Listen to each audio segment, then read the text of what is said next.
Hello, my name is Shailene Wallace-Borden, and I am currently a graduate student at UNE pursuing my MSW. Today I'd like to talk to you about the Runaway and Homeless Youth Act of 1974 and the benefits that it has had in the 40 years since its passing. First, I feel it's important to define the population at hand, which are runaway and homeless youth. The National Network for Youth defines homeless youth as an individual who is 12 to 24 years of age who is living on their own without a parent or guardian and without a safe, stable living arrangement. As also defined by the National Network for Youth, a runaway is a minor-aged youth who leaves the home without permission and stays away overnight. Now that we have a better understanding of the population of concern, I would like to talk about some of the reasons why this population needs the Runaway and Homeless Youth Act. Before the Runaway and Homeless Youth Act, there was no policy protecting these youth from criminalization or providing the aid that they need. So this population were highly misunderstood and they were considered criminals and they were locked up. The National Alliance to End Homelessness reported that about 600,000 families and 1.35 million children experience homelessness in the United States each year. At least 52,000 youth are homeless on their own, and service providers count that more than 1 million youth who have run away from home or been thrown away by parents, guardians, or institutions live on the streets. Physical and sexual abuse, domestic violence, and disharmony amongst family are a few of the reasons why runaway youth leave the home.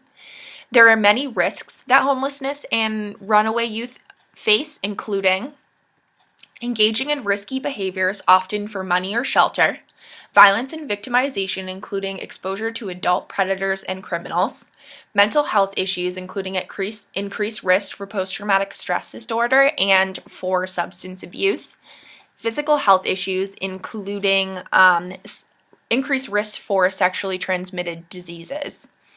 And according to Walsh and Donaldson in their 2010 article, Invited Commentary National Safe Place, Meeting the Immediate Needs of Runaway and Homeless Youth, staff at youth shelters report that of the runaway that they work with, 63% report depression, 50% have problems at school, 20% have drug and alcohol abuse issues, 17% have been in trouble with the juvenile justice system, and 12% are possibly suicidal. So now I'd like to discuss the governmentally funded programs that come with the Runaway and Homeless Youth Act to better help this population. The Basic Center provides temporary shelter, counseling, family unification service, and aftercare services. Transitional Living provides long-term housing with supportive services. The Street Outreach provides education, counseling, and referrals to vital services that these youth need. These programs have shown hope and progression for runaway and homeless youth. In terms of numbers, basic centers provide a 90% safe exit rate, and this means that 90% of the youth that enter basic centers return to their families or another stable living arrangement once they leave the basic center. For the transitional living pillar, 87% of youth make safe exits to either a private residence or a residential program instead of back onto the streets. More than 60% of youth exiting transitional living programs have obtained their diploma, GED, or are continuing high school. 1/3 of these children were employed or looking for jobs. Street outreach pillar, the street outreach teams made approximately 1.55 million contacts to homeless and runaway youth, and of these contacts, 49,980 moved to a shelter for at least one night. So these numbers show that the current programs are working, but as always, there's room for improvement of the policy to help further meet the needs of the population. So one area of concern right now is research and education. There can never be enough research or education by professionals to help show the changing needs of the population and to use this research to educate the public about how to help this population. Another area of huge concern is the budget.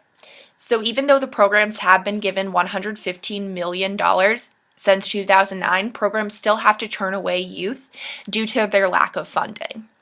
There's also not enough in the budget to effectively support subgroups of homeless youth, including the LGBT community that are experiencing homelessness. The budget does not cover funding for professionals who are specialized in working with these groups, which would benefit this population more. The Runaway and Homeless Youth Act was amended in both 2008 and 2013 to put more focus on assisting youth with contemporary issues, which is a great step. The most recent proposition of this act was presented during the 113th Congress, requesting that the act be updated to the Runaway and Homeless Youth Trafficking Prevention Act. This bill modifies the grant for basic centers to provide trauma-informed and gender-responsive services. It promotes inclusion of homeless youth who have experienced sex trafficking or that are at risk of experiencing sex trafficking and giving them specialized services. It allocates more funding for street-based services for youth who have experienced or been at risk of sexual abuse, violence, trafficking, or sexual exploitation. I hope that after learning more about this act, its current benefits, including decriminalizing youth and giving them a chance to positively change their lives, that you'll be motivated to advocate for this policy and further legislation and programs to benefit the changing needs of runaway and homeless youth. Thank you so much for your time.